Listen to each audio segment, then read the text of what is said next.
Yeah yeah okay yeah ఎరుక అమ్మా అంటే నిద్రపోయేటప్పుడు ఉండకూడదు, నిద్రపోయేట తప్పితే మెలకు ఉన్నంతసేపు.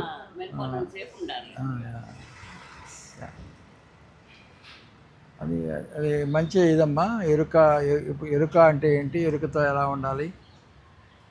ధ్యానానికి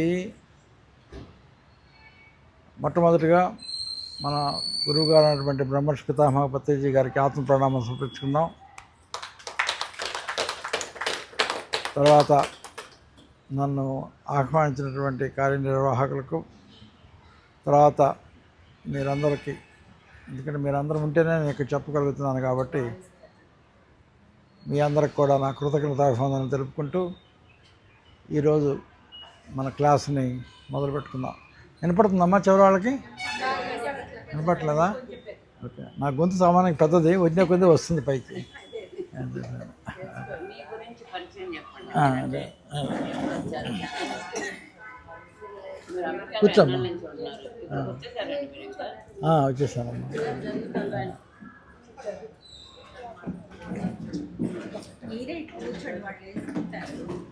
వెనకొద్దమ్మా, ముందు కూర్చోండి.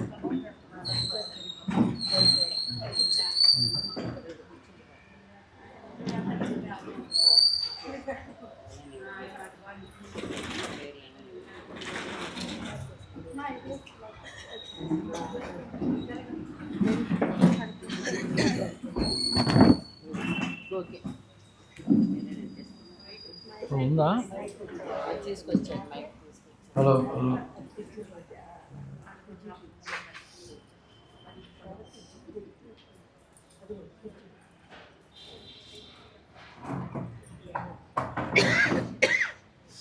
హలో హలో హలో వినిపిస్తుందా? ఓకే. నా పేరు అనిల్ ప్రసాద్. నా వృత్తి డాక్టర్. నేను అమెరికాలో దాదాపు ఒక 30 సంవత్సరాల నుంచి ఉన్నాను. తర్వాత ఇప్పుడు పత్రిజీ గారి దీంట్లోకి వచ్చి ఒక 3 సంవత్సరాలు అయింది. అంతకుముందు నేను మొట్టమొదటిలో భగవాన్ శ్రీ సత్యసాయిబాబా డివోటీని. తర్వాత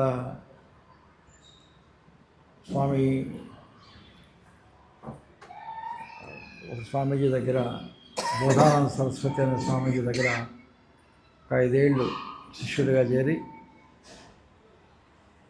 ఈ భగవద్గీత, ఉపనిషత్తులు, బ్రహ్మసూత్రాలు అనేటువంటి విషయాల మీద ఒక 5 సంవత్సరాలు ఆయన దగ్గర శిష్యుడిగా ఉండి,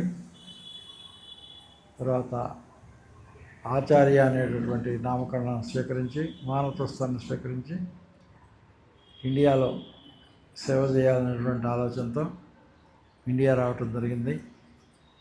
వచ్చినప్పటి నుంచి ఈ రకంగా ధ్యాన ప్రచారం చేస్తూ ముందు ముందు కూడా ఈ ధ్యాన ప్రచార కార్యక్రమాలను, సేవా కార్యక్రమాలను చేస్తూ మిగిలిన జీవితం గడపాలనే ఉద్దేశంతో ఇండియా రావటం జరిగింది. అది క్లుప్తంగా నా గురించి పరిచయం. అందరికి వినపడుతుందమ్మా?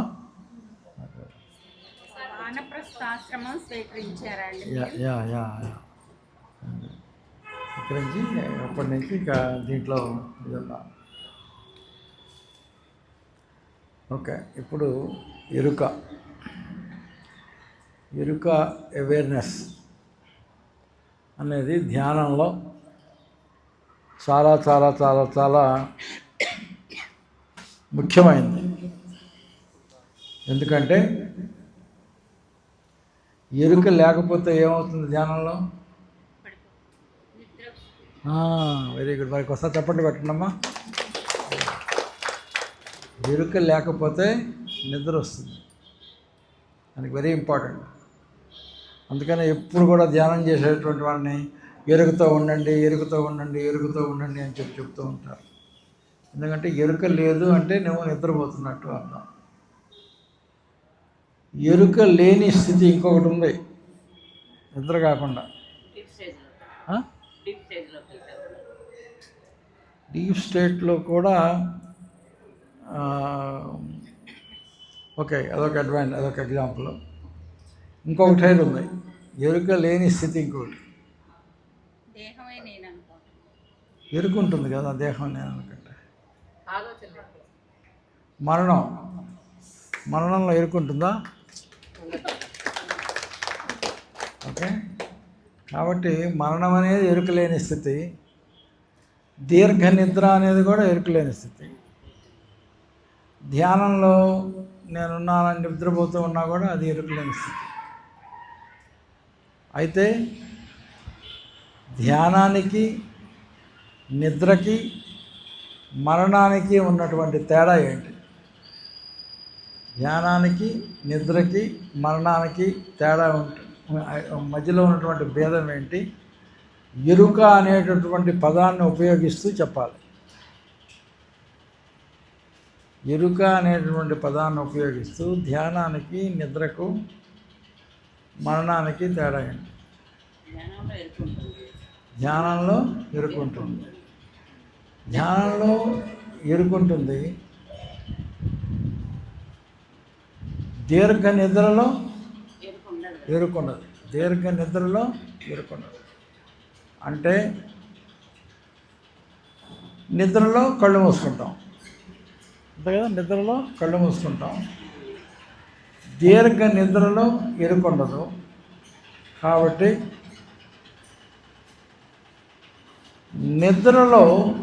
నిద్రపోతూ ఎరుగుతూ ఉన్నాము అనుకుంటే అది ధ్యానం అంటారు. అర్థమైందా? ఎరుకతో కూడినటువంటి నిద్రని ధ్యానం అంటారు. అర్థమైందా? ఎరుకతో కూడినటువంటి నిద్రని ధ్యానం అంటారు. అంటే కళ్ళు మూసుకుంటే ఎదుట చూసేటటువంటి వాడికి నువ్వు నిద్రపోతున్నావో ధ్యానం చేస్తున్నావో ఎదురు చూసేవాడికి తెలియదు, కానీ చేసేవాడికి తెలుస్తుంది నేను నిద్రపోతున్నానా ధ్యానం చేస్తున్నానా. నువ్వు కళ్ళు నిద్రపోతున్నాడా లేదా అని చెప్పడానికి గుర్తేంటి? కళ్ళు తెరుస్తున్నాయా మూసున్నాయా? కళ్ళు మూసుంటే అది ధ్యానము కావచ్చు, లేకపోతే నిద్ర కావచ్చు. కాబట్టి కళ్ళు మూసుకొని ఉండటము అనేది నిద్రను వృద్ధి చేస్తుంది. కానీ ధ్యానం కూడా కావాలి అంటే ఆ నిద్రపోతూ ఎరుకుతూ ఉంటే దాన్ని ధ్యానం అంటారు. అదేనమ్మా, నిద్రతో ఎరుకుతో కూడినటువంటి నిద్రను ధ్యానము అంటారు. అర్థమైందా? ఓకే. తర్వాత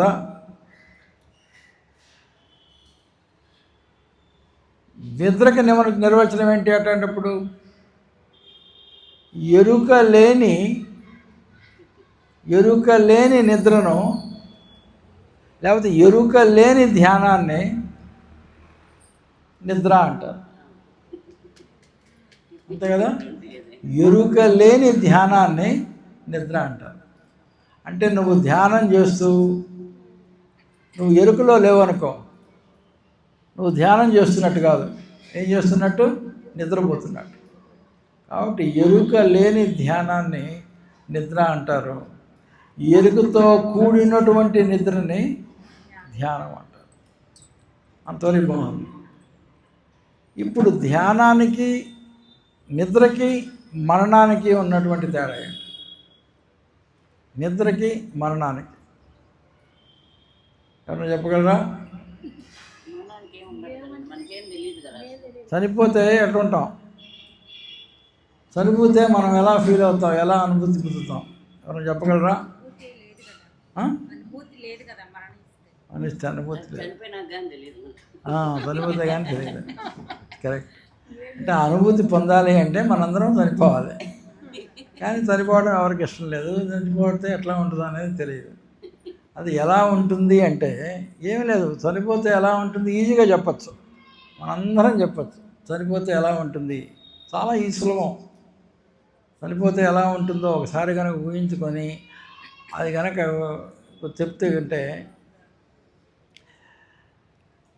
తెల్లవారి హాయిగా సినిమా ఒక 8 గంటలు 9 గంటలు 10 గంటలు నిద్రపోయామనుకోండి, ఉదయాన్నే లేచిన తర్వాత రాత్రి ఎలా నిద్ర పట్టింది అంటే ఏం చెప్తాం?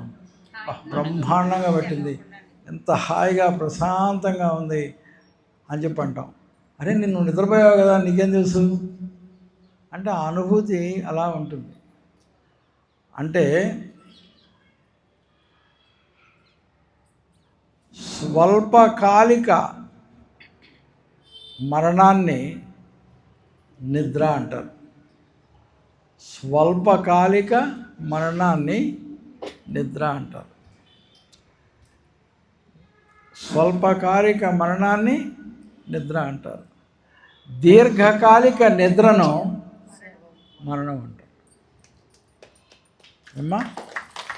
స్వల్పకాలిక మరణాన్ని నిద్ర అంటారు, దీర్ఘకాలిక నిద్రను మరణం అంటారు. అంటే మరణిస్తే ఎలా ఉంటుంది అంటే, మనం కలలు లేకుండా గనక హాయిగా గనక నిద్రపోతే ఎలా ఉంటుందో మరణిస్తే అలా ఉంటుందండి. ఏం లేదు, మరణిస్తే ఎలా ఉంటుందంటే హాయిగా ఎటువంటి కలలు లేకుండా గనక నిద్రపోతే ఎలా ఉంటుందో అలా ఉంటుంది. అయితే నిద్రపోయే వాడు చుట్టూ కనుక ఎవరన్నా కనుక కూర్చొని ఏడుస్తూ ఉంటే నిద్రలేస్తారు, కానీ మరణించినటువంటి వాడు ఎవరన్నా ఏడుస్తుంటే నిద్రలేడు. అదే తేడా.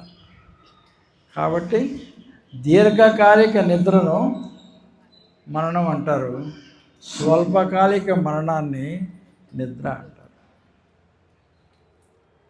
అయితే ఎరుక అంటే ఏమిటి అసలు? ఎరుక అంటే అర్థం ఏంటి? నేను ఎరుకతో ఉన్నాను అని చెప్పడానికి అర్థం ఏంటి, నిర్వచనం ఏంటి?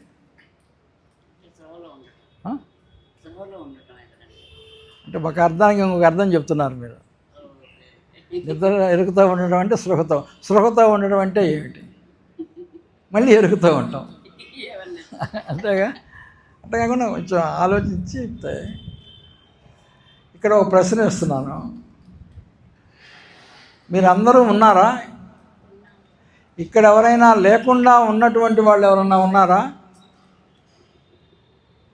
ఇక్కడ ఎవరైనా లేకుండా ఉన్నటువంటి వాళ్ళు ఎవరైనా ఉన్నారా? అందరూ ఉన్నారా? అందరూ ఉన్నారు. అందరూ ఉన్నామని తెలుసుకుంటూ ఉన్నారు.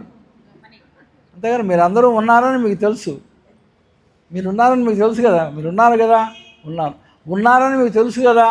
కాబట్టి ఉన్నారు, నేను ఉన్నాను అని చెప్పి తెలుసుకొని ఉన్నారు. నేను ఉన్నాను అని చెప్పి తెలుసుకొని ఉండటాన్నే ఎరుక అంటారు. నేను ఉన్నాను అని చెప్పి తెలుసుకోవటాన్ని ఎరుక అంటారు. అదే నేను ఉన్నాను అని చెప్పి తెలుసుకుంటూ గమనించుకోవటం, నేను ఉన్నాను అని చెప్పి గమనించుకోవటం, నేను ఉన్నాను అని తెలుసుకోవడం, నేను ఉన్నాను అని అనుభూతి చెందటం, వీటన్నిటినీ ఎరుక అంటారు. అయితే ఎవరు ఉంది? నువ్వు ఉన్నావు. ఎవరు ఉంది? నీ దేహం ఉందా? నీ మనసు ఉందా? నీ బుద్ధి ఉందా? బుద్ధి ఉందా అంటే నీకు బుద్ధి ఉందా అని కాదు, బుద్ధి ఉందా? ఆత్మ ఉందా? దేంతో ఉన్నావు? నువ్వు శరీరంతో ఉన్నావా? మనసుతో ఉన్నావా? బుద్ధితో ఉన్నావా? ఆత్మతో ఉన్నావా? దేనితో ఉండటాన్ని ఎరుక అంటారు. నా ప్రశ్న అర్థమవుతుందా మీకు? కన్ఫ్యూజ్ చేస్తున్నాను ఏమన్నా? లేదు కదా? కన్ఫ్యూజింగ్ ఉందా? ఏమన్నా అర్థం కావట్లేదా? నేను ఉన్నాను అంటే దేంతో ఉన్నట్టు? మీ శరీరంతో ఉన్నట్ట, మనసుతో ఉన్నట్ట, బుద్ధితో ఉన్నట్ట, ఆత్మతో ఉన్నట్ట? అసలు ఈ 4 ఉన్నాయి అని చెప్పి తెలుసా మీ అందరికీ? అందరికీ తెలుసు కదా? మీ అందరిలో దేహం ఉంది, మీ అందరికీ దేహం ఉంది కదా? Okay, good. మీ అందరికీ మనసు ఉంది కదా? ఓకే. మీ అందరికీ బుద్ధి ఉంది కదా? మీ అందరికీ ఆత్మ ఉన్నది కదా? కాబట్టి అంతవరకు పర్లేదు. కానీ మనందరికీ అది ఉంది. కానీ నేను ఉన్నాను అని అనుభూతి చెందినప్పుడు మీరు దేని గురించి మాట్లాడుతున్నారు? దేహాన్ని గురించి మాట్లాడుతున్నారా? మనసుని గురించి మాట్లాడుతున్నారా? బుద్ధిని గురించి మాట్లాడుతున్నారా? ఆత్మని గురించి మాట్లాడుతున్నారా? నేను ఉన్నాను అని చెప్పి కొంతమంది శరీరాన్ని గురించి మాట్లాడుతుంటారు. కొంతమంది నేను ఉన్నాను అని చెప్పి మనసుని గురించి మాట్లాడుతుంటారు. కొంతమంది నేను ఉన్నాను అని చెప్పి బుద్ధిని గురించి మాట్లాడుతుంటారు. కొంతమంది నేను ఉన్నాను అని చెప్పి ఆత్మ గురించి మాట్లాడుతూ ఉంటారు. అయితే నేను ఉన్నాను అని చెప్పి శరీరాన్ని గురించి కనుక మాట్లాడితే మనైతే ఇప్పుడు అంటాం, ఇది నా చెయ్యి అంటాం, ఇది నా చెయ్యి, ఇది నా కాలు అని చెప్పంటాం. ఇది నా చెయ్యి అన్నప్పుడు దాని అర్థం ఏంటి? ఇది నాది, ఇది నా చెయ్యి అంటే అర్థం ఏంటి? నేను వేరు, ఈ చెయ్యి వేరు. ఇది నా చెయ్యి అని అన్నా అనుకోండి, దాని అర్థం ఏంటి? నేను వేరు, నా చెయ్యి వేరు. అంతే కదా? నేను పరిగెడుతున్నాను, దేని గురించి మాట్లాడుతున్నాం? శరీరాన్ని గురించి మాట్లాడుతున్నామా? మనసుని గురించి మాట్లాడుతున్నానా? బుద్ధిని గురించి మాట్లాడుతున్నానా? ఆత్మ గురించి మాట్లాడుతున్నానా? నేను పరిగెడుతున్నాను. మనం దేని గురించి మాట్లాడుతున్నాం? శరీరాన్ని. పరిగెట్టేది ఏంటి? శరీరం. ఎన్ని పనులు, ఏమేమి పనులు చేస్తుంటే ఒక్కొక్క పని చేసేప్పుడు ఒక్కొక్క మాట మాట్లాడేటప్పుడు మనం ఒక్కొక్క దాని గురించి మాట్లాడతాం. నేను పరిగెత్తుతున్నాను. పరిగెత్తేది ఏంటి? మనసు కాదు కదా, బుద్ధి కాదు కదా, ఆత్మ కాదు కదా, పరిగెత్తే శరీరం. కాబట్టి నేను శరీరాన్ని గురించి మాట్లాడుతున్నాను. అంటే అది కూడా ఎరుకే కదా, ఎరుకుతో ఉంటూ పరిగెత్తూ ఉంటాం. లేకపోతే ఆ శరీరం కనుక ఎరుకుతో లేకపోతే ఈ శరీరం నిద్రపోతుంటుంది. పరిగెత్తుంది కాబట్టి ఎరుకుతో ఉంది ఈ శరీరం. దాన్ని శరీరం గురించి ఎరుక అంటాం. నేను ఆలోచిస్తున్నాను, అది కూడా పనే కదా. ఆలోచించడానికి మళ్ళీ ఎరుకు కావాలి, ఎరుకుంటేనే కదా ఆలోచించేది. కాబట్టి దేంతో నేను ఆలోచిస్తున్నాను అని చెప్పి మీరు చెబితే దేని గురించి మాట్లాడుతున్నాం? మనసుని గురించి మాట్లాడుతున్నాం. నేను ఆలోచిస్తున్నానంటే అంటే మనస్సు అంటే అర్థం ఏంటి? అసలు మనసుకు నిర్వచనం ఏంటి? మనసుకు నిర్వచనం కాదు, మనసుతో. అందుకని మనసు అంటే ఏమిటో తెలుసుకోవాలి. మనసుకు నిర్వచనం ఏంటి? ఆలోచనలే మనసు. ఆలోచనల యొక్క కూటమి మనసు అంటాం. అంటే నేను ఆలోచిస్తున్నాను అని చెప్పి నేను సినిమాకి వెళ్ళాలి అని ఆలోచిస్తున్నాను, అది కూడా ఎరుకే. కానీ ఆ ఎరుక దేని గురించి మాట్లాడుతున్నావు? మనసుని గురించి మాట్లాడుతున్నావు. ఎందుకంటే మనసు అనగా ఆలోచనల కూటమి మనసు అంటారు.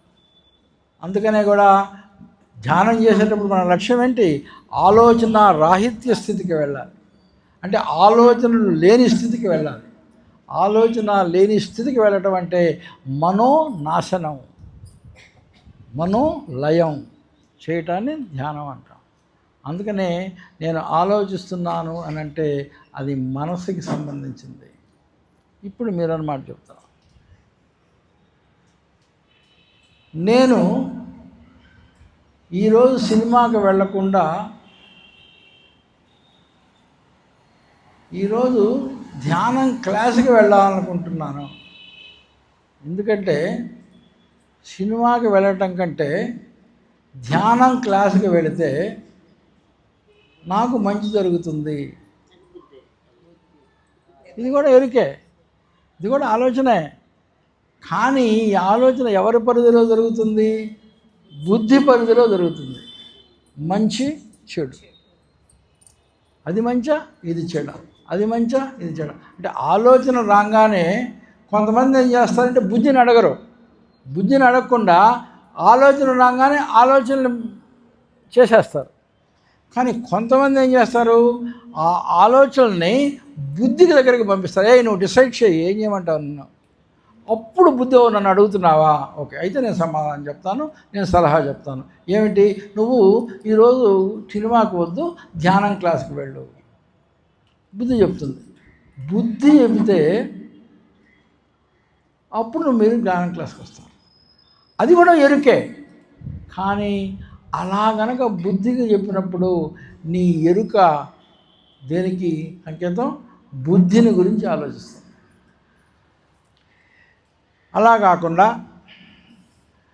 నువ్వు దేహాన్ని గురించి ఆలోచించకుండా, ఆలోచనల గురించి ఆలోచించకుండా, బుద్ధిని గురించి ఆలోచించకుండా, ఏమీ అసలు ఆలోచనలు అనేవి ఏమీ లేకుండా కేవలం నేను ఉన్నాను అంటే నేను ఉన్నాను అని చెప్పి ఉన్నాను, కానీ నేను నిద్రపోవటం లేదు, నేను ఉన్నాను నేను ఉన్నాను ఉన్నాను ఉన్నాను అనుకుంటూ ఉన్నావనుకోండి, అప్పుడు మీరు దేని గురించి ఆలోచిస్తున్నారు?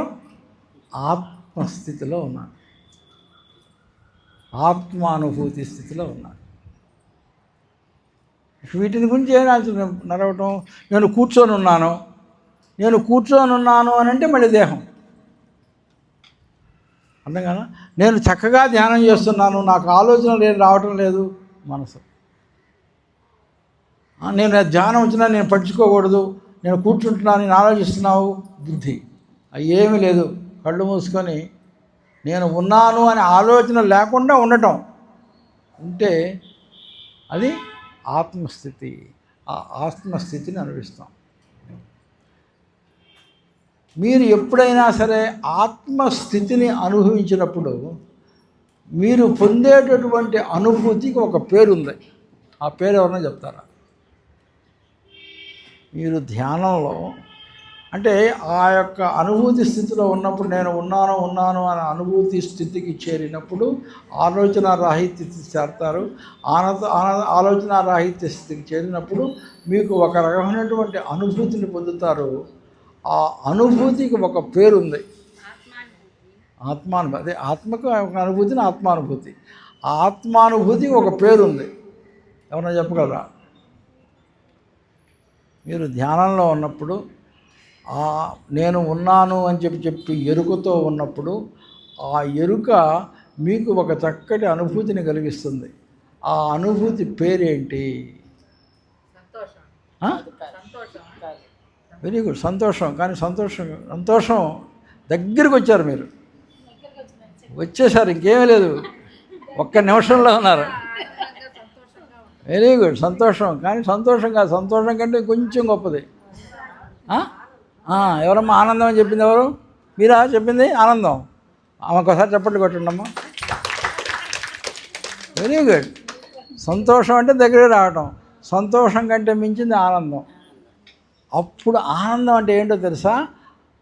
ఆ ధ్యాన రాహిత్య స్థితిలో కేవలం నేను ఉన్నాను అనేటటువంటి ఆ ఎరుకు. మళ్ళీ నన్ను అర్థం చేసుకోండి, నేను ఉన్నాను అని చెప్పి మళ్ళీ ఆలోచించక నేను ఉన్నాను అనుకోవటం కాదు. నువ్వు ఉంటూ ఆనందంగా ఎటువంటి ఆలోచన రాహిత్య స్థితిలో అలా ఉంటావు. ఆ స్థితిని ఏమంటారో తెలుసా? ఆనంద స్థితి అంటారు. మరి ఆనందానికి సంతోషానికి తేడా ఉందా? ఇదంతా సంతోషంగా ఉంటుందని అన్నారు. ఆనందానికి సంతోషానికి తేడా అనుకున్నా. సంతోషానికి మించింది మీరు కంపేర్ చేసి చెప్తున్నారు. అసలు సంతోషం అంటే ఏమిటి, ఆనందం అంటే ఏమిటి, సంతోషానికి ఆనందానికి తేడా ఏంటి? దేని ద్వారా అయినా వచ్చేది సంతోషం అమ్మా.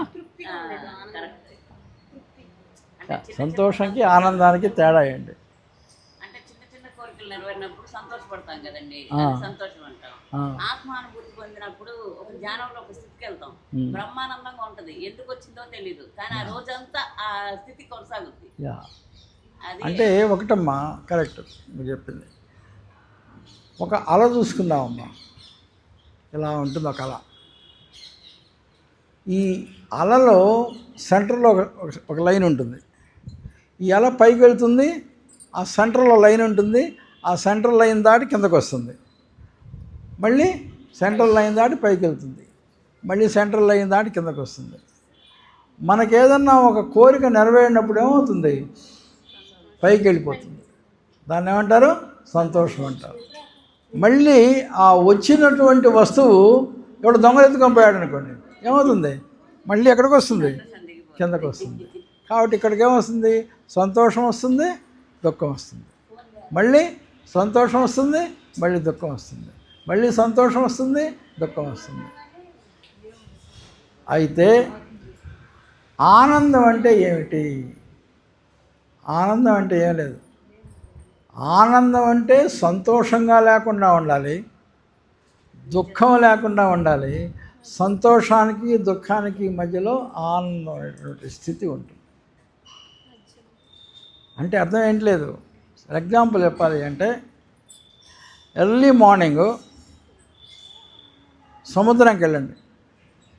సముద్రంలో ఒక సూర్యోదయాన్ని చూస్తూ ఉన్నాం. సూర్యోదయాన్ని చూసినప్పుడు హాయిగా ప్రశాంతంగా సూర్యోదయాన్ని చూస్తూ కూర్చుంటాం. కూర్చున్నప్పుడు ఆ స్థితిని ఏమంటారు? సూర్యుడి కోరిక కాదు, నువ్వేం సూర్యుడిని నువ్వు లోపరుచుకోవాలని అనుకో. అలా వస్తుంటాడు, అలా చూస్తూ ఉంటావు, సూర్యుడి పైకి వస్తూ ఉంటాడు. అది ఏ స్థితి? సంతోషమా, ఆనందమా, దుఃఖమా? ఆనంద స్థితి. పక్కన ఒక కుర్రాడు, వీళ్ళ పిల్లాడు, అబ్బా సూర్యోదయం బ్రహ్మాండంగా ఉంది, నేను ఎప్పుడు చూడలేదు, మమ్మ ఈ టైంలో నన్ను ఎప్పుడు బయటికి రానిదు, నేను ఎప్పుడు స్కూల్కి పోవాలి అని చెప్పి ఇంట్లోనే ఉంటాను, నేను ఫస్ట్ టైం బయటకు వచ్చి చూస్తున్నాను, సూర్యుడు బ్రహ్మాండంగా ఉన్నాడు, అది ఇది అని చెప్పి ఎగిరి గంతేస్తూ ఉంటాడు. దాని సంతోషం. తర్వాత కొంతసేపు ఉండి, అబ్బాయి ఈ సూర్యుడిని నేను ఫోటో తీయాలి, తీసుకెళ్ళి మా ఫ్రెండ్స్ని చూపించాలి, సూర్యుడు ఎట్లా ఉంటుందో అని చెప్పి పరిగెత్తుకుంటా రూమ్లోకి వెళ్తాడు. రూమ్లో కెమెరా తీసుకొస్తాడు. కెమెరా తీసుకొచ్చి అది సూర్యుడిని ఫోటో తీసే టైంకి ఆ సూర్యోదయం కాస్త అయిపోతుంది. అయిపోతే ఏమనుకుంటాడు, అబ్బా అసలు నేను ఇక్కడే ఉంటే బాగుండేది, నేను ఎక్కడ సూర్యోదయం అయిపోయింది, నా ఫ్రెండ్స్కి ఎట్లా చూపించేది అని చెప్పి బాధపడుతూ ఉంటాడు. ఇప్పుడేమైపోతున్నాడు? బాధ, దుఃఖం.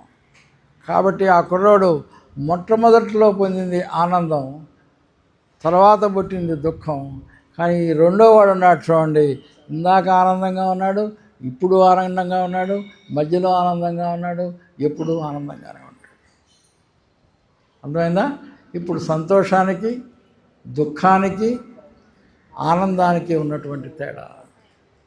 అయితే ధ్యానంలో మనకు కావాల్సింది ఏ స్థితికి చేరుకుంటాం? ఆనంద స్థితికి చేరుకుంటాం. ఇంకొక విషయం కూడా గమనించండి, మనుషులు మనం అందరం అసలు దానికి యొక్క ఎక్సెప్షన్ లేకుండా మన అందరం జీవితంలో పరిగెత్తేది ఒకదానికోసమే. దేనికోసం? పిల్లలు పెళ్ళిళ్ళు కావాలనుకున్నా, ఇల్లు కొనుక్కున్నా, బంగారం కొనుక్కున్నా, కారు కొనుక్కున్నా, ఉద్యోగం చేసినా, వ్యాపారం చేసినా, పిల్లల్ని కన్నా, మనవాళ్ళు వచ్చినా, అమెరికా పోయినా, ఆస్ట్రేలియా పోయినా, యాత్రలు పోయినా, ఏమైనా చేయండి, అందరికీ కావాల్సింది ఒకటే. దేనికోసం? డబ్బు. Very good. డబ్బు ఎందుకు? డబ్బు వస్తే ఏమవుతుంది? ఇప్పుడు డబ్బు వస్తాడమ్మా, ఇదిగో ₹1,00,000 మీ చేతిలో పెట్టా, ఎందుకు? ఏం చేస్తారు?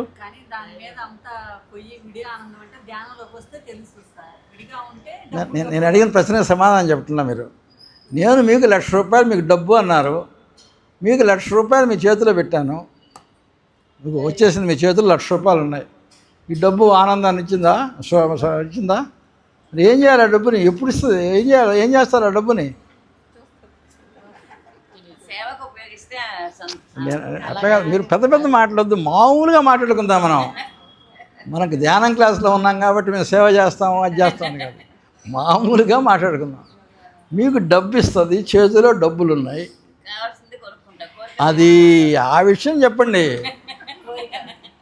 డబ్బులు కావాల్సింది కొనుక్కుంటాం అని మీరు అడిగింది డబ్బులు కదా, డబ్బులు ఇచ్చాను కదా, మళ్ళీ వెళ్ళి కొనుక్కోవడం ఎందుకు? డబ్బులు అడిగారు, ఇచ్చారు, అంటే డబ్బు ఎందుకు?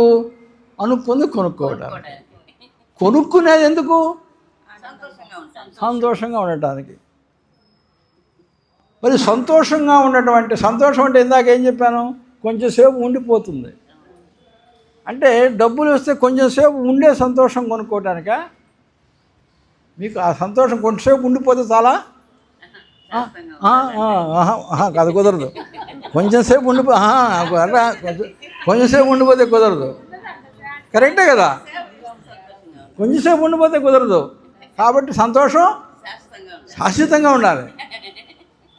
సంతోషం శాశ్వతంగా ఉండాలి. కొంచెంసేపు ఉండిపోతే అట్లాంటి సంతోషం నాకొద్దు. నాకు పూర్తి ఎప్పుడు ఉండే సంతోషం కావాలి. ఎప్పుడూ ఉండేటటువంటి సంతోషం ఎప్పుడు ఉంటుందనుకోండి. మంచి అనేది ఎప్పుడు ఈ విశ్వంలో ఉంటుందనుకోండి. అసలు చెడు అవసరం ఏముంది? చెడు ఉంటేదే కదా మంచిది. కాబట్టి సంతోషం అనేది ఎప్పుడూ ఉండేది సంతోషం కాదు, ఎప్పుడూ ఉండేది దాని పేరు ఆనందం అంటారు. ఎప్పుడూ ఉండేటటువంటి దాన్ని ఆనందం అంటారు. అయితే ఈ ఆనందం ఎక్కడుంది? ఆనందమా నీవెక్కడా అని ప్రశ్న వేసుకుంటే అసలు ఎక్కడుంది ఈ ఆనందం? ఎందుకోసం మనం నిత్యం ఈ ఆనందం కోసం జీవితాంతం పరిగెత్తేది ఒక్కదానికోసమే. ఆనందం ఆనందం ఆనందం. ఈ ఆనందం అనేది ఎక్కడుంది? మనలోనే ఉంటే పరిగెత్తేది అది కాదమ్మా. ఆనందం మనలోనే ఉంది. మనలోనే ఉంటే మన పొద్దుగూకులు ఈ జీవితంలో ఈ పరిగెత్తుకు వెళ్ళదు. ఆనందం అనేది మనలోనే ఉంది, కానీ మనలో ఉందని చెప్పి తెలియక బయట ఉన్నది అని చెప్పి అనుకొని మనం పరిగెత్తుతున్నాం. అయితే బయట పరిగెత్తుతూ ఉంటే బయట ఆనందం దొరుకుతుందా? మరి అందరం కొనుక్కుంటే ఆనందం వస్తుంది కదా. సరే, ఎప్పుడు ఉండేదే ఇస్తాను నీకు, ఎప్పుడు ఉండేదే ఇస్తాను. బయట దొరుకుతుందా? బయట దొరికే సంతోషమా? సంతోషం బయట దొరుకుతుందా? సరే, సంతోషం అనుకున్నావమ్మా. నువ్వు ఒక వస్తువు కొన్నావు, సంతోషం ఆ వస్తువు నీకు ఇచ్చేస్తుందా? నీకు సంతోషం కానీ ఆనందం కానీ ఎట్లా వస్తుంది? వస్తువులో నుంచి వస్తుందా లేదా అని అడుగుతున్నాను. లేదు. ఏమవుతుందో తెలుసా? వస్తువు నీ దగ్గరకు వచ్చినప్పుడు నీలో ఉన్నటువంటి ఆనందం బయటకు వస్తుంది. అది జరిగేది. వస్తువు నీ దగ్గరకు వచ్చినప్పుడు నీలో ఉన్నటువంటి ఆనందం బయటకు వస్తుంది. అంటే నీలో ఉన్నటువంటి ఆనందం బయటికి రావాలి అంటే కష్టపడాలి, డబ్బులు సంపాదించాలి, ఆ వచ్చిన డబ్బును బజారుకి తీసుకెళ్ళాలి, నీకు వస్తువు కొనుక్కోవాలి, ఆ వస్తువును నువ్వు అనుభవిస్తూ ఉంటే అప్పుడు నీలో ఉన్నటువంటి ఆనందం బయటకు వస్తుంది. అంతే. కోరిక తీరినప్పుడైనా అనుకోవచ్చు కదా. అదే, కోరిక తీరినప్పుడు నీలో నుంచి ఆనందం బయటకు వస్తుంది. అంటే నిన్నటువంటి ఆనందాన్ని బయటికి తీసుకురావాలి అంటే ఇంత పని చెయ్యాలి. ఇవన్నీ జరిగితే కానీ నీ లోపల ఉన్నటువంటి ఆనందాన్ని బయటికి తీసుకురాలి. అయితే ఇవన్నీ చేయకుండానే పైసా ఖర్చు లేకుండా, అదే చూడండి, నేను చెప్తున్నాను క్లాసు, ఆయన ఎవరు అటు వెళ్ళారు, అందరూ తెలిసి మొత్తం అతని వైపు చూస్తారు. అది మనిషి మనకు ఉన్నటువంటి వీక్నెస్. అది నేను చక్కగా క్లాస్ చెప్తున్నాను కదా, ఆయన వస్తూ పోతూ ఉంటారు. ఎందుకు?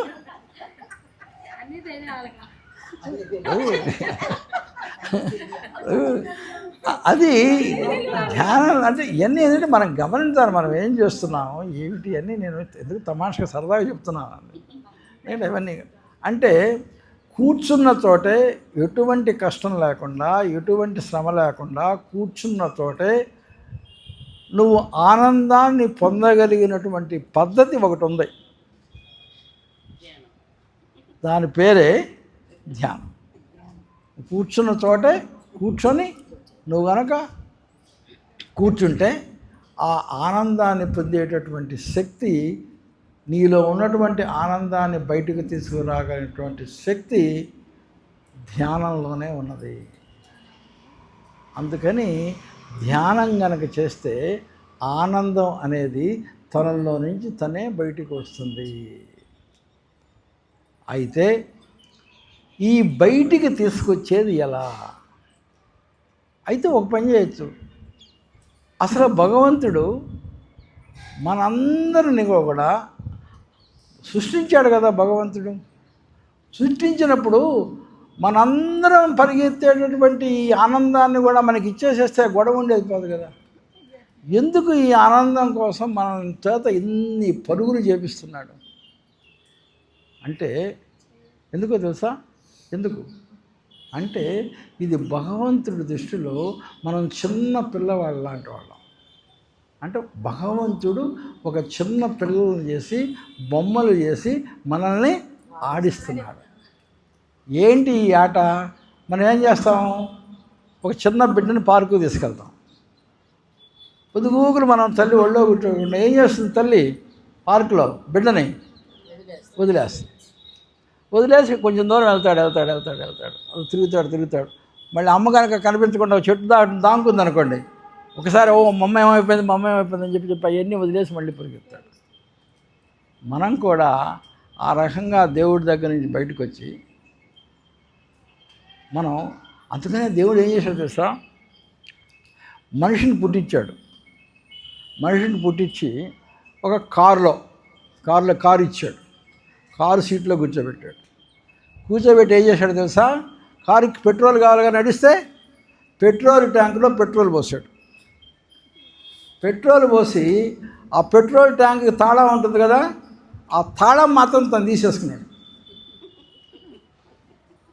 పెట్రోల్ ట్యాంకులో పెట్రోల్ పోసి ఆ పెట్రోల్ ట్యాంక్ తాళాన్ని తీసేసుకుని ఏం చేశాడు తెలుసా? భూమి అనేటటువంటి ఒక బ్రహ్మాండమైనటువంటి ప్రదేశం ఉంది, నేను భూమి మీదకి పంపిస్తున్నాను, నీ ఇష్టం వచ్చినట్టు తిరుగు. ఎంతవరకు? నీ కారులో పెట్రోల్ ట్యాంకులో పెట్రోల్ అయిపోయేదాకా. ఎంత దూరం వస్తుందని మాత్రం నేను చెప్పను. ఆ పెట్రోల్ ట్యాంకులో పెట్రోల్ అయిపోగానే నువ్వు నా దగ్గరికి వచ్చేసాయి అని చెప్తాడు. వీడు వచ్చేసేసి బ్రహ్మాండంగా ఉంది ఈ భూప్రపంచం, అద్భుతంగా ఉంది, మేడలు మిద్దెలు, అద్భుతంగా అని చెప్పి ఏం చేశాడు? ఎవరిని మర్చిపోయాడు? అసలు పంపించడాన్ని మర్చిపోయాడు.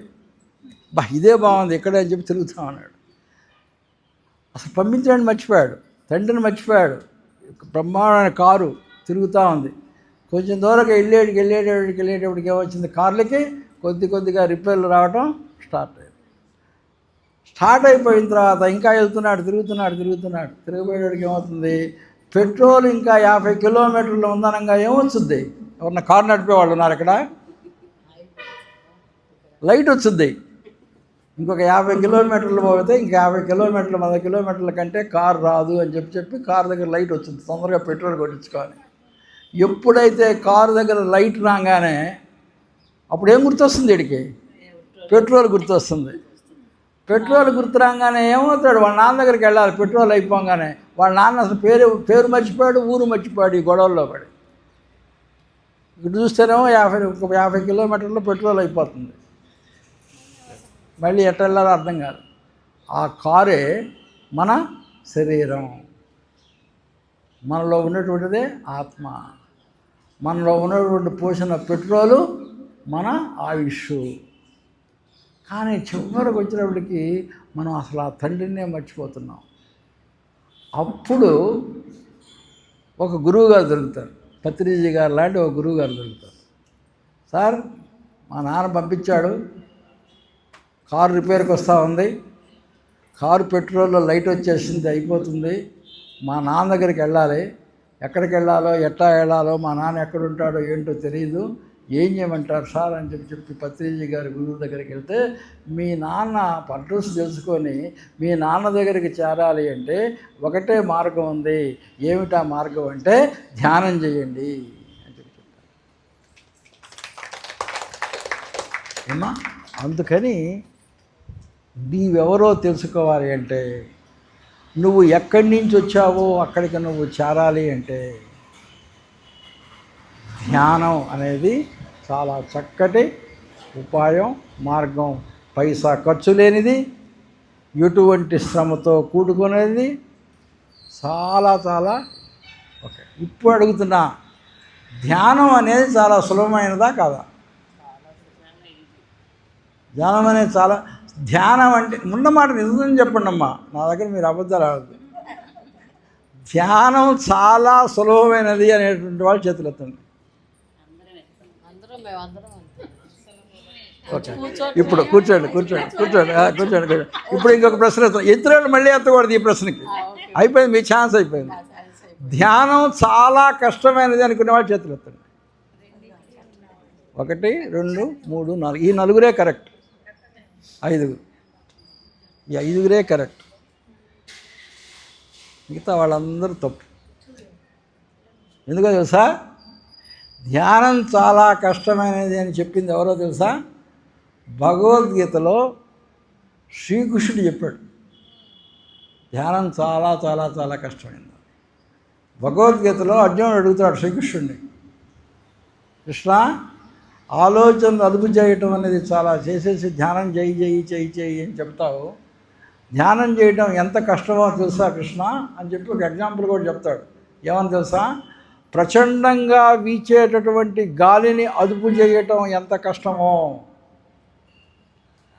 ధ్యానం చేస్తూ ఆలోచనలను అదుపు చేయటం కూడా అంతే కష్టం కృష్ణ అని చెప్పి కృష్ణుడిని అడిగితే కృష్ణుడు ఏం సమాధానం చెప్తాడు తెలుసా?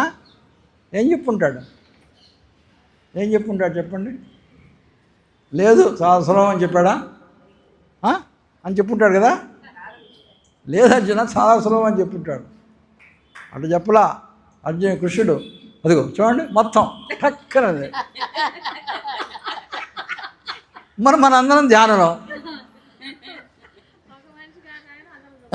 ఒక చిన్న ట్రాంగా టక్కన అయిపోతాయి.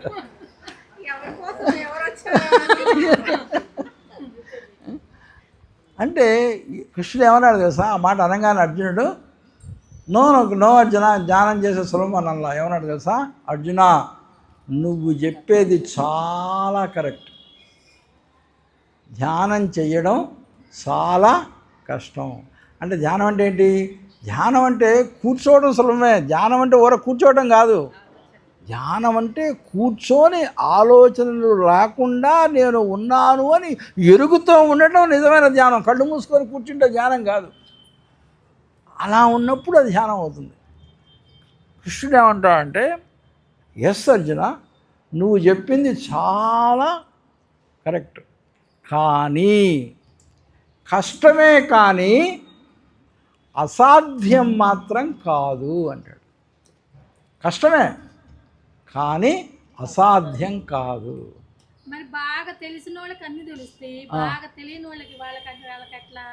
ఏది ఇవన్నీ వివరాలు తెలియని వాళ్ళకి ఇట్లా చెప్పి ఎవరో అందుకనే చెప్తాను, ఎందుకు ఎట్లా కూడా చెప్తాను. అదే మీ ప్రశ్న అట్లా పెట్టుకోమ్మా చెప్తాను. అప్పుడు ఏమంటాడు తెలుసా కృష్ణుడు ఏమంటాడు తెలుసా? కష్టమే కానీ అసాధ్యం మాత్రం కాదు. అసాధ్యం కాదు. మరి అసాధ్యం అనేటువంటి దాన్ని ధ్యానంలో చేస్తూ ఉంటే ఎలా చేయాలి? అప్పుడు రెండు ఉపాయాలు చెప్తాడు. ఏంటో చెప్తా? ఒకటేంటి? అభ్యాసము. రెండోది ఏంటి? వైరాగ్యము. ఈ అభ్యాసము వైరాగ్యము అని రెండింటినీ గనక పాటిస్తే అసాధ్యంగా అనిపించేటటువంటి ధ్యానము చాలా ఈజీగా మారిపోతుంది. అభ్యాసము అంటే ఏమిటి? రోజు చేస్తూ ఉండాలి. నువ్వన్నీ ఆలోచించద్దు. జ్ఞానం అవుతుందా లేదా, జరుగుతుందా లేదా, ఇవన్నీ ఆలోచించద్దు. టైం కాగానే కూర్చో, నువ్వు ట్రై చేయి, నువ్వు చేయనంతవరకు ట్రై చేయి, తర్వాత విశ్వానికి వదిలేస్తాయి. అలా చేస్తూ ఉంటే విశ్వమే సహకరించి నీ చేత ధ్యానం చేయిస్తుంది, నీ ధ్యానాన్ని సక్సెస్ చేస్తుంది. అలా చేస్తూ వైరాగ్యం అంటే ఏమిటి? నీకు ఆలోచనలు వస్తూ ఉంటాయి. ఆలోచనలు వస్తూ ఉంటే ఆలోచనలు పట్టుకోవద్దు, వదిలేసేయాలి. అంటే ఏంటి? ఇప్పుడు మనం అందరూ చూడండి, ఎవరు వదిలేయటంలా. ఎవడన్నా కనుక అటు వచ్చాడు అనుకోండి, టక్కని తిరుగుతున్నారు. ఆలోచన కూడా అంతే. ఆలోచనలు వస్తాయి, రాగానే ఆలోచన. ఒక్కసారి కనుక ఆలోచన కనుక నువ్వు పట్టుకున్నావంటే ఆలోచన ఎంత చేసుకున్నా లాక్కెళ్ళిపోద్దు. ఒక్కసారి కనుక వచ్చిన ఆలోచన కనుక దానివైపు చూసావు అంటే నేను ఇక్కడ పట్టుకొని లాక్కెళ్ళిపోద్ది. ఎక్కడికెక్కడికో తీసుకెళ్ళిపోద్ది. ఒకదాని తర్వాత ఇంకోటి, అసలు నిన్ను అసలు నీ దగ్గర లేకుండా లాగి పారేస్తుంది. కానీ ఆ మొట్టమొదటి ఆలోచన వచ్చినప్పుడు కనుక దాన్ని పట్టించుకోకుండా కనుక వదిలేసి నువ్వు వెంటనే శ్వాస మీద ధ్యాస పెట్టావనుకో, ఆలోచన నిన్నేం చేయదు, వెళ్ళిపోద్ది. అలా చూసిద్ది. నువ్వు పట్టించుకోకపోతుంటే వీడు సామాన్యుడు కాదు, జనాన్ని ఎంతమందినో నేను ఆడిచ్చా, నాకు అందరూ లొంగిపోతున్నాడు, వీడు సామాన్యుడు కాదు, వీడు ధ్యానంలో పడ్డాడు, వీడే గెలిచాడు, నేనే ఓడిపోయాను అని చెప్పి ఈ ఆలోచనలు నీ దగ్గరకు రావటమే మానేస్తాయి. ఎందుకంటే ప్రపంచంలో తను ఆడుకోగలిగినటువంటి వాళ్ళు కోట్ల మంది ఉన్నారు. వీడిని బతుకు నేను ఏలాడటం ఎందుకు, వీడు నన్ను పడుచుకోవటం లేదు కాబట్టి నన్ను పడుచుకునే వాళ్ళు చాలామంది ఉన్నారు, వాళ్ళ దగ్గరికి వెళ్ళిపోతారని చెప్పి మనల్ని వదిలేస్తాయి. మనం ధ్యానంలో ఇదైపోతాం. అర్థమైందమ్మా? ఇప్పుడు మీ ప్రశ్న వేశారు ఇందాక, ఇవన్నీ మాకు ఎట్లా తెలుస్తాయి అని చెప్పి. ఎట్లా తెలుస్తాయి అంటే, నువ్వు ఎప్పుడైతే మీరేం చేశారు, మంచి ప్రశ్న, ధ్యానంలో కూర్చున్నారు, నాకేం తెలియటం లేదు, నాకు ఎట్లా తెలుస్తాయి అని చెప్పి విశ్వాన్ని అడిగారు. అప్పుడు విశ్వం ఏం చేస్తుందంటే, 100కి 1000 మంది ఉంటే మీలాంటి వాళ్ళు ఒకళ్ళు ఇద్దరు అడుగుతారు విశ్వాన్ని, నాకు ఎట్లా తెలుస్తాయి అని చెప్పి. అప్పుడు విశ్వం ఏమనుకుంటారు తెలుసా, ఈ 1000 మందిలో ఒక్క ఆమె నన్ను అట్లీస్ట్ తెలుసుకోవాలి అని చెప్పి అడుగుతుంది అని చెప్పి విశ్వం ఏం చేస్తుంది తెలుసా, మీకు హెల్ప్ చేస్తుంది. ఎట్లా హెల్ప్ చేస్తుందో తెలుసా, మీకు ఏ పుస్తకాలు చదివితే ఇటువంటి జ్ఞానం మీకు వస్తుందో అటువంటి పుస్తకాలను విశ్వం మీ దగ్గరకు చేరుస్తుంది. అటువంటి పుస్తకాలు మీ దగ్గరకు వస్తాయి. ఎట్లా కొట్ట మీ ఫ్రెండ్స్ దగ్గరికి వెళ్తారు, అది కూడా వెరీ గుడ్, మళ్ళీ క్వశ్చన్, అది కరెక్టే కదా. పుస్తకాలు నీ దగ్గరకు వస్తాయి, పుస్తకాలు వస్తే నువ్వు చదవాలి కదా, అటువంటి వాళ్ళ గురించి కూడా విశ్వం ఆలోచిస్తుంది. అది గొప్ప విషయం.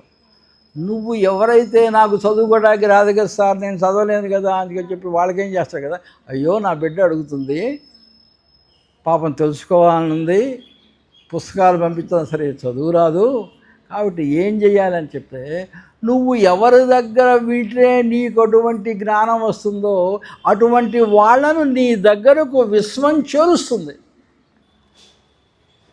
కాబట్టి పుస్తకాలు ఇచ్చి చదువుకున్నటువంటి వాళ్ళకి పుస్తకాలు ఇస్తే దాన్ని ఏమంటారు మన పత్రిజీ గారు, స్వాధ్యాయము అంటారు. స్వాధ్యాయం ద్వారా పుస్తకాలు. అలా కాకుండా చదవలేనటువంటి వాళ్ళకి ఎవరైనా వచ్చి ఈ రకంగా కనుక చెప్పేటటువంటి వాళ్ళని, దాన్ని మన పత్రిజీ గారు ఏమని పిలిచారు, సజ్జన సాంగత్యము అని చెప్పారు. ఇప్పుడు అది నేను ఎందుకు వచ్చాను ఇక్కడికి, అసలు నా గురించి మీకు ఎట్లా తెలిసింది, ఎవరో ఇచ్చారు, ఫోన్ చేశారు, నేను ఈరోజు క్లాస్ లేదు వస్తా అన్నాను, వచ్చాను, మీరెవరో నేనెవరో తెలియదు, మీరు వచ్చారు చెప్పాను. ఇది నా గొప్పతనం కాదు, ఆ పిలిచిన వాళ్ళ గొప్పతనం కాదు, విశ్వం చూసుకుంది, యూనివర్స్ చేసింది. కాబట్టి విశ్వం, మీరందరూ రెడీగా ఉన్నారు కాబట్టి మీకు ఇటువంటి ఆలోచన తెలుసుకోవాలనేటువంటి కోరిక ఉంది, కానీ పుస్తకాలు ఇస్తే చదవలేరు. కాబట్టి మాటల ద్వారా ఇంకొకరు చాలా చెప్పిస్తే మీకు బగి వస్తుంది చెప్పి మీ విశ్వం మీ యొక్క సంకల్పాన్ని విని నాబోటి వాళ్ళని మీ దగ్గరకు పంపించి, ఒరే వాళ్ళు ఎవరో అడుగుతున్నారో పోయి చెప్పిరారా అని చెప్పి పంపించి. అర్థమైందమ్మా? కాబట్టి మీ దగ్గర ఉండాల్సింది, నేను ధ్యానంలో చాలా సక్సెస్ కావాలి, నాకు ధ్యానం రావాలి అని ఒక్క సంకల్పం ఉంటే చాలు. సంకల్పం ఉండి రోజు టైంకి మీరు కూర్చొని నాకు ధ్యానం రావాలి, ధ్యానం బాగా రావాలి అని అనుకొని కూర్చున్న తర్వాత నాకు ధ్యానం రావాలి అనుకోవద్దు. చేయబోయే ముందు అనుకోండి, సంకల్పం పెట్టుకోండి. అలా పెట్టుకొని కూర్చొని ఇక ధ్యానంలో ఉండండి. అప్పుడు విశ్వమే సహకరించి మీకు ఆలోచనలు రాకుండా, మీరు గంట సేపు కూర్చున్నా కూడా మీకు కాళ్ళ నొప్పులు రాకుండా వాళ్ళు వీళ్ళు వచ్చి మిమ్మల్ని ఎవరు డిస్టర్బ్ చేయకుండా అవన్నీ విశ్వం చూసుకుంటుంది. మీరు ధ్యానంలో మిమ్మల్ని ముందుకు తీసుకెళ్ళేటువంటి బాధ్యత విశ్వం తీసుకుంటుంది. అర్థమైందా? కాబట్టి మీరు చేయవలసిందల్లా కూడా రెగ్యులర్గా చేయవలసినటువంటి ప్రయత్నం మాత్రమే. కొంతసేపు ఆ ప్రయత్నం చేసిన తర్వాత మీ యొక్క బాధ్యతను విశ్వం తీసుకుంటుంది. ఏమ్మా, ఇంకొక 5 నిమిషాలు ఉంది. ఇంకేమైనా ప్రశ్నలు ఉన్నాయా? ఇంకేమైనా డౌట్స్? మంచి ప్రశ్న అడిగారు. ఆ రకంగా అట్లాంటి ఏమైనా ప్రశ్నలు ఉంటే అడగండి. అమ్మా, మరి మా చదువు రాదు అన్నంత మాత్రమే, అదే అందుకనే ఇట్లాంటి వాళ్ళు ఇట్లాంటి చెప్తారు. లేకపోతే యూట్యూబ్ చదువు వచ్చిన వాళ్ళు ఏంటంటే సెల్ చూసుకొని పుస్తకాలు చూసుకొని తెలుస్తుంది. మాకు అంత ఎవరని తెలియదు. అందుకనే కదా ఇప్పుడు టీవీలు వచ్చినాయి, యూట్యూబ్లో వచ్చినాయి. అన్ని తిప్పి తిప్పి చూసుకుంటే తెలుస్తాయి. పుస్తకమైనా సెల్ అయినా టీవీ అయినా ఏదైనా మా బోటాలకి అవన్నీ అటువంటి నా బోటి వాళ్ళు ఎవరన్నా పిలిపించి చెప్పిస్తారు. లేకపోతే ఎవరైనా తెలిసిన వాళ్ళని కూర్చుంటే వాళ్ళు చెప్పిస్తారు. అది సజ్జన సాంగత్యం. ఆ రకంగా ముందుకు వెళ్ళి మనం నేర్చుకోవాలి. అర్థమైందమ్మా? అది ఇంకేమన్నా ప్రశ్నలు ఉన్నాయా? ఇంకో 4 నిమిషాలు ఉంది. 6 గంటల వరకు అని చెప్పారు కదా.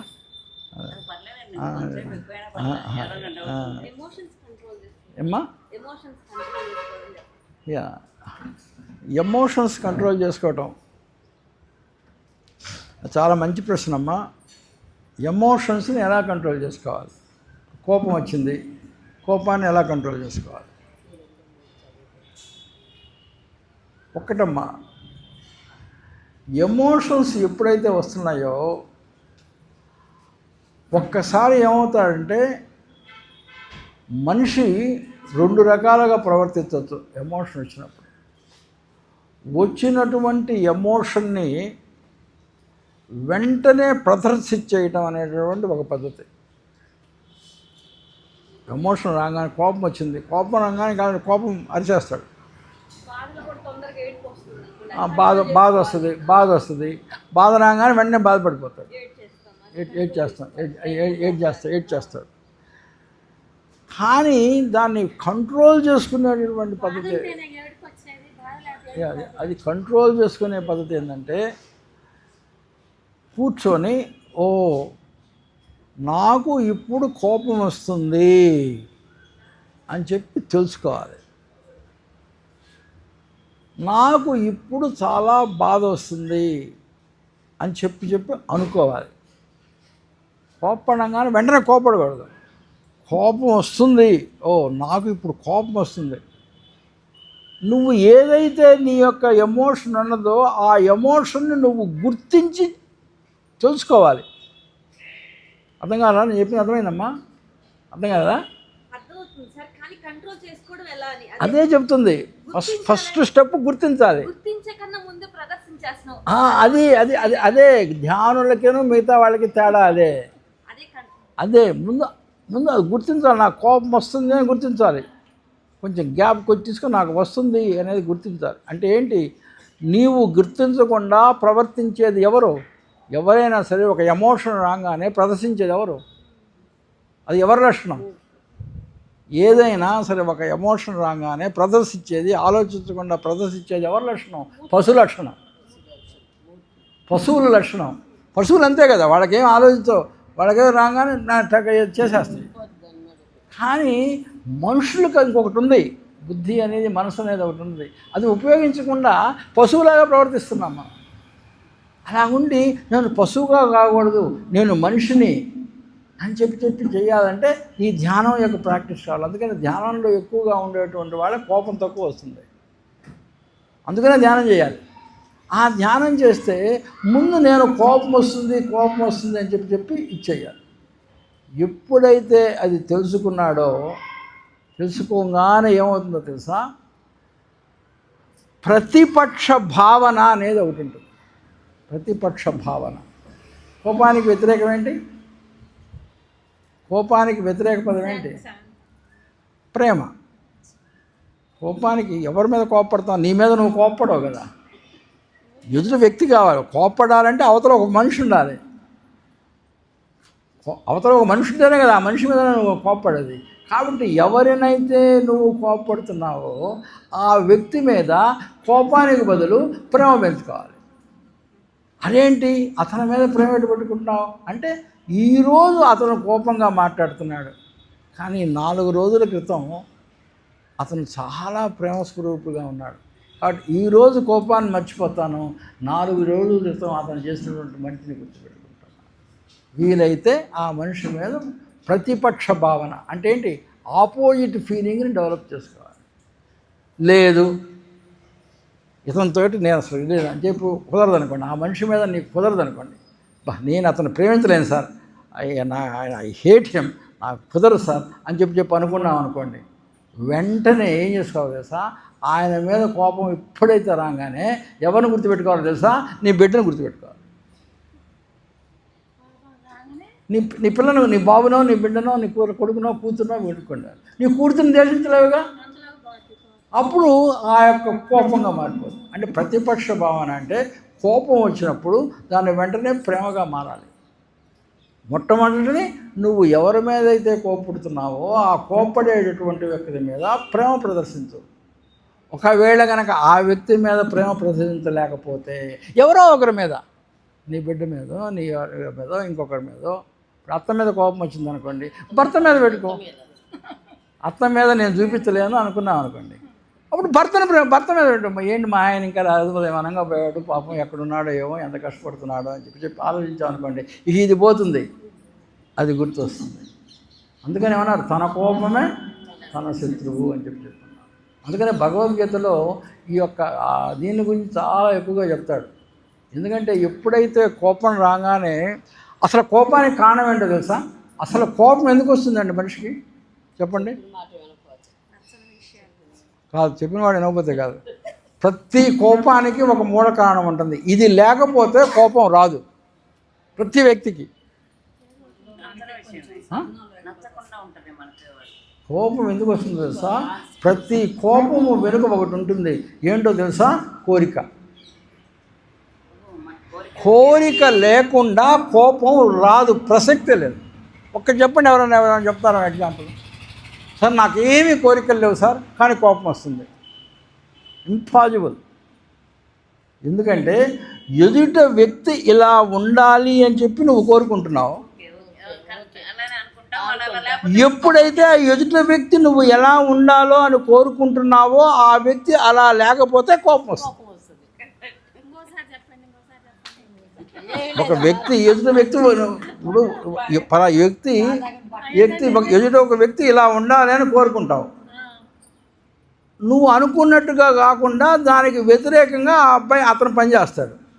కాబట్టి నువ్వు అనుకున్నట్టుగా ఆయన ఉండడు, కాబట్టి అతని మీద నీకు కోపం వస్తుంది. ఎప్పుడైనా గుర్తుపెట్టు, బిడ్డ నువ్వు బాగా చదువుకోవాలని, బిడ్డ బాగా చదువుకోవాలని నీ కోరిక, వాడు తిరుగుతున్నాడు, కాబట్టి నీ కోరిక వాడు నెరవేర్చడం లేదు, కాబట్టి బిడ్డ మీద కోపం వస్తుంది. అంటే ముందు ఇది పూర్తి చేద్దాం ఈ కోరిక, అందుకని కోపం వస్తుంది. అందుకని ఏం చేయాలి, కోపం అనగానే ఏమవుతుంది, ఎప్పుడైతే కోపం వస్తుందో, కోపం ఏం చేస్తుందో తెలుసా, మనిషిని దేన్ని నాశనం చేస్తుందో తెలుసా, కోపం రాగానే మనిషి నాశనం చేసేది ఏంటి తెలుసా, బుద్ధిని నాశనం చేసేస్తుంది. కోపం రాగానే బుద్ధి నాశనం అయిపోతుంది. ఎప్పుడైతే బుద్ధి నాశనమైందో విచక్షణ జ్ఞానం అనేది పోతుంది. అప్పుడేమంటాడు, ఒక కొడుకు మీద కోపం వస్తే వాడిని ఏమంటాడు, గాడిద కొడక అని తిడతాడు. కొడుకుని పట్టుకొని గాడిద కొడక అని తిడతాడు. అంటే అర్థమైనా విశేషణ జ్ఞానం పోయి, ఏం మాట్లాడుతున్నాడో కూడా నీకు తెలియదు, నువ్వేం మాట్లాడుతున్నావో నీకు తెలియదు, ఎందుకంటే నీకు పోయింది. ఎప్పుడైతే ఆ బుద్ధి కనుక నశించిందో మనిషి ఏం చేస్తున్నాడో తెలియదు.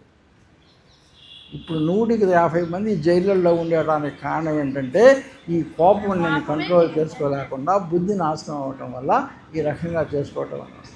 కాబట్టి ఈ కోరికను కనుక మనం కనుక అదుపు చేసుకోగలిగితే కోపం ఆటోమేటిక్గా కంట్రోల్ అవుతుంది. ఈ కోపాన్ని అదే ఇంకా ఉంది, కోపం కనుక కంట్రోల్ చేసుకోవాలి. కోపాన్ని కంట్రోల్ చేసుకోవాలంటే ఈ ధ్యానాన్ని కనుక ఇది చేసుకుంటే కోపం ఏంటో. ఇంకో ప్రశ్న అడిగా, ఒకటి బాధ కలిగినప్పుడు కళ్ళెమ్మటి నీళ్ళు వచ్చినప్పుడు ఏడవాలి.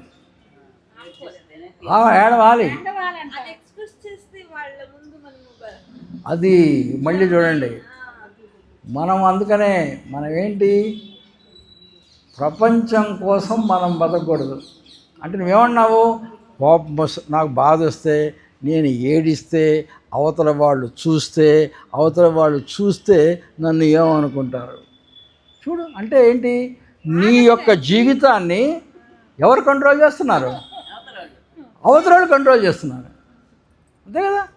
మన జీవితాలు 100% మన జీవితాలు మన చేతుల్లో లేవు.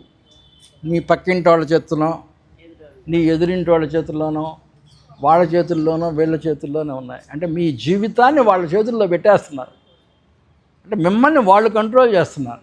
అందరూ వాళ్ళేమనుకుంటున్నారు, వీళ్ళేమనుకుంటున్నారు, వాళ్ళు అనుకోటి వీళ్ళు అనుకోవడం ముందు మనకు ఆగదుగా, వాళ్ళు అనుకున్న దగ్గర. అదే అదే అందుకని ఏంటంటే బాధ వచ్చినప్పుడు ఏడవాలి. ఏడ్చిన తర్వాత అప్పుడు ఏంటి ఈ బాధకు కారణం ఏంటి? అగైన్ ప్రతి బాధకు కారణం కోరికే. ప్రతి బాధకి కారణం కోరికే. చెప్పండి, ఒకటి చెప్పండి. కోరిక లేకుండా వచ్చేటువంటి బాధ ఈ విషయం. ప్రతి బాధకి కారణం కోరికే. ఒక రకంగా ఉండాలి కానీ అట్టలేదు, నాకు అట్టుండాలి ఇట్టలేదు, అందుకని బాధ.